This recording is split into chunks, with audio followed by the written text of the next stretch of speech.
नमस्कार, मैं हूं आशुतोष और आप देख रहे हैं टेलीकास्ट न्यूज़। बिहार का हाई प्रोफाइल मामला आईपीएस आदित्य अग्रवाल और अभिषेक अग्रवाल की दोस्ती से उपजा हुआ एक सियासी बवाल। इसे आप सियासी बवाल भी कह सकते हैं या आप सिस्टम की एक नाकामी भी कह सकते हैं। दरअसल इस पूरे मसले पर आज बिहार के मुख्यमंत्री नीतीश कुमार और बिहार के डीजीपी एसके सिंघल ने अपनी जुबान खोली। 3-4 दिनों से ये प्रकरण चल रहा है जो कि बिहार की पुलिसिया तंत्र, जुडिशियल सिस्टम और सरकार पर सवाल खड़े कर रहे हैं। दरअसल मैं आपको ये पूरा घटना संक्षिप्त में समझाता हूँ। बिहार के आईपीएस आदित्य कुमार, जो कि मेरठ के रहने वाले हैं, गया में एसएसपी थे। जी हाँ, फिलहाल वो निलंबित हो गए हैं और अब उनके खिलाफ कार्रवाई और तेज चल रही है। तो जब वो गया के एसएसपी थे आदित्य कुमार, तो उनके ऊपर शराब के मामले पर शराब माफियाओं को मदद पहुंचाने, उन्हें छुड़वाने और अवैध तरीके से शराब की सप्लाई करने में उनकी संलिप्तता पाई गई। जैसा कि आप सभी जानते हैं, बिहार में शराबबंदी है। तो इस मसले पर एक आईपीएस अधिकारी आदित्य कुमार मुख्यमंत्री के ड्रीम प्रोजेक्ट शराबबंदी अभियान को विफल करने में लगा हुआ था। उसके साथ साथ आदित्य कुमार इन शराब माफियाओं की मदद पहुंचा रहे थे। एक शर्मनाक घटना है। एक इतना बड़ा अधिकारी, पुलिस विभाग का, पुलिस महकमे का इतना बड़ा अधिकारी इस प्रकार की घटनाक्रम में संलिप्त था। तो आईजी अमित लोढ़ा को जब इस बात की भनक लगी तो वो आदित्य कुमार पर किसी प्रकार से निगरानी रखने लगे और उनके खिलाफ विभागीय पत्राचार किया गया। ये बात जब आदित्य कुमार को पता चली तो वो भी चुप कहाँ बैठने वाले थे। उन्होंने भी आईजी के ऊपर कुछ ऐसी तिक्रम चाल बुनी कि आईजी भी किसी तरीके से विवादों में आ गए। हालांकि उनकी कोई बहुत खास गलती नहीं थी। ये मामला जब मुख्यमंत्री को पता चला तो मुख्यमंत्री ने इन दो अधिकारियों के ऊपर जांच बिठा दी और इन दोनों की सेंटरिंग पोस्टिंग हो गई।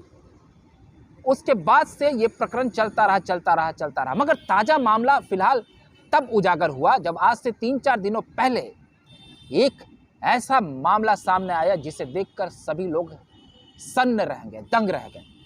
दरअसल आईपीएस आदित्य कुमार के करीबी मित्र अभिषेक अग्रवाल जो थे, वो हाई कोर्ट के चीफ जस्टिस के नाम से, मतलब खुद को हाई कोर्ट का चीफ जस्टिस बताकर डीजीपी, बिहार के डीजीपी एसके सिंघल को फोन किया करते थे और आदित्य कुमार पर लगे हुए जो आरोप थे शराब माफियाओं को मदद पहुंचाने के, उस केस में पैरवी करते थे। और अपने व्हाट्सएप से जब वो फोन करते थे तो उस व्हाट्सएप पर हाई कोर्ट के चीफ जस्टिस की तस्वीर भी आती थी और जिस प्रकार से उन्होंने सिम लिया था उसमें उनकी ये नंबर, डीजीपी को लगता था कि ये नंबर उनका है। तो डीजीपी भी काफ़ी दंग रह जाते थे, वो भी घबरा जाते थे कि एक चीफ जस्टिस उनको फ़ोन कर रहे हैं और एक आईपीएस को केस से बरी होने के लिए मदद कर रहे हैं। तो एसके सिंघल ने कुछ ऐसा ही किया, उन पर लगे आरोप को उन्होंने हटा दिया। अब क्या था, जब इस मामले पर पुलिस विभाग को शक हुआ तो इसकी जांच हुई और बिहार में गठित आर्थिक अपराध इकाई ने 24 घंटे में मामले को खंगाल निकाला और पता चल गया कि ये तो एक नटवर लाल था जो चीफ जस्टिस के नाम से फोन किया करता था और आईपीएस आदित्य कुमार की मदद करता था। अब जब ये प्रकरण प्रकाश में आया तो पता चला कि आईपीएस आदित्य कुमार और जो ये नटवर लाल, ये ठग अभिषेक अग्रवाल है, ये दोनों काफ़ी अच्छे मित्र हैं और इस प्रकार की घटना कई बार अभिषेक अग्रवाल किया करते थे।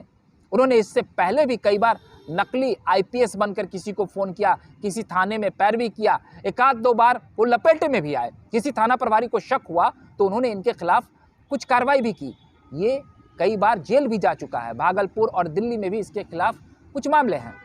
लेकिन इस बार तो हद ही कर दी। इस आईपीएस को मदद पहुंचाने के चक्कर में वो चीफ जस्टिस तक बन गया और बिहार के डीजीपी एसके सिंघल को पता तक नहीं चला। ये घोर आश्चर्य की बात है। और इस पूरे मामले के बाद जब अभिषेक अग्रवाल की गिरफ्तारी हुई तो उन्होंने एक एक कर कई राज खोले और उन्होंने कहा कई बार आईपीएस आदित्य कुमार उनको सामने बिठाकर कई केस में पैरवी करवाता था। तो इन दोनों की घनिष्ठता इतनी बड़ी थी, इतनी गहरी थी। अब अभिषेक अग्रवाल अपने 3 और सहयोगियों के साथ पुलिस सलाखे के पीछे में है और पुलिस ने उनको रिमांड पर लिया था। उन्होंने कई सारे राज उगले हैं और आईपीएस आदित्य कुमार फरार चल रहा है। उनके गृह जिला मेरठ में भी पुलिस के तरफ से अब छापेमारी करने की योजना बन चुकी है। उनके खिलाफ ताबड़तोड़ छापेमारियां होंगी और ये पता लगाया जाएगा कि इतना संगीन अपराध जिस आईपीएस ने किया है वो फिलहाल कहाँ छिपा हुआ है। उसकी मुश्किलें बढ़ गए। बहरहाल इस पूरे मामले पर, इस पूरे घटनाक्रम पर जिस तरीके से एक मोड़ आया है, अब उस पर सियासी बवाल भी उठने लगा है। आज पहली बार मुख्यमंत्री नीतीश कुमार ने पत्रकारों के सामने इस मामले पर अपनी सफाई दी। पत्रकारों ने उन्हें घेरा। उन्होंने कहा कि भाई डीजीपी को कैसे नहीं पता था कि उनके पास एक फर्जी फोन आ रहा है। मुख्यमंत्री ने कहा कि वो एक बोगस आदमी था और इस बोगस आदमी की हम बात क्या करें, वो एक ठग बनकर, एक नटवर लाल बनकर डीजीपी को फोन किया करते थे। इसमें उनकी क्या गलती है? मतलब मुख्यमंत्री नीतीश कुमार ने पूरे तरीके से डीजीपी का बचाव किया। वहीं डीजीपी आज पटना में एक कार्यक्रम के दौरान मौजूद थे तो उन्हें भी पत्रकारों ने घेरा। आमतौर पर डीजीपी एसके सिंघल पत्रकारों का फोन नहीं उठाते हैं और ज़्यादातर मीडिया से इंटरेक्शन नहीं करते हैं। कई पत्रकारों की समस्या होती है कि डीजीपी उनका फ़ोन नहीं उठाते, लेकिन आज डीजीपी ने पहली बार इस प्रकरण पर मुंह खोला और उन्होंने पत्रकारों से कहा कि बिना जाने समझे बूझे आप अंदाज़ा मत लगाइए। जो पुलिस विभाग की तरफ से एक टीम गठित की गई है, इस मामले की जांच हो रही है, समय आने पर पूरी सत्यता का पता आपको चल जाएगा। उन्होंने ये भी कहा कि मुझे नहीं मालूम था कि किसका फ़ोन आता है। वो एक ठग था, एक नटवर लाल था, वो सलाखों के पीछे है और इस मामले में हमें अपने पुलिस विभाग पर पूरी निष्ठा है। पुलिस विभाग इस पूरे मामले की तह तक जाएगा और जांच निष्पक्ष होगी।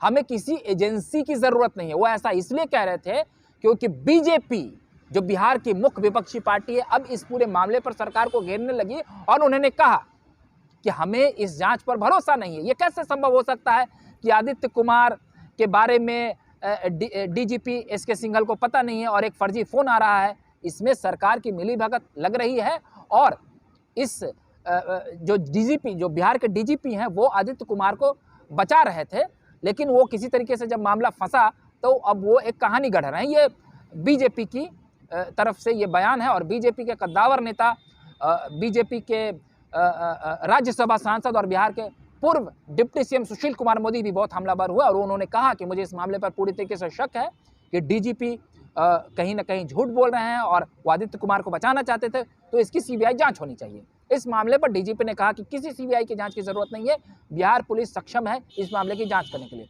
मुख्यमंत्री ने भी डीजीपी का बचाव किया। डीजीपी ने भी कहा है कि सीबीआई जांच का की कोई बात नहीं है। उधर बीजेपी इस पूरे मामले पर हमलावर हो रही। बहरहाल कौन सच बोल रहा है, कौन झूठ बोल रहा है, ये तो एक दूसरी बात हो सकती है, लेकिन डीजीपी जैसे इतने बड़े पद पर बैठे हुए एसके सिंघल, मुझे नहीं लगता है कि वो भी आदित्य कुमार को शायद बचा रहे होंगे, लेकिन वो भी धोखा खा गए। लेकिन अगर धोखा खा गए थे तो आखिर वो बिहार की जनता को कैसे सुरक्षा देंगे?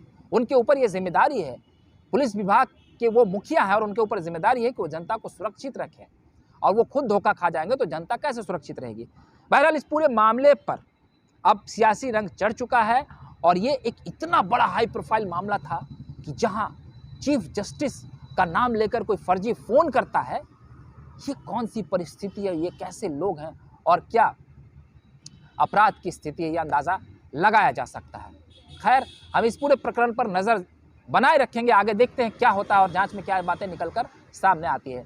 तो आपको अगर हमारा ये वीडियो अच्छा लगा हो तो कृपया कर आप हमारे यूट्यूब चैनल को लाइक, सब्सक्राइब और शेयर जरूर कर दें। मैं अगली बार फिर एक नए वीडियो के साथ आपके सामने हाजिर रहूँगा। तब तक के लिए आप मुझे इजाज़त दीजिए। धन्यवाद।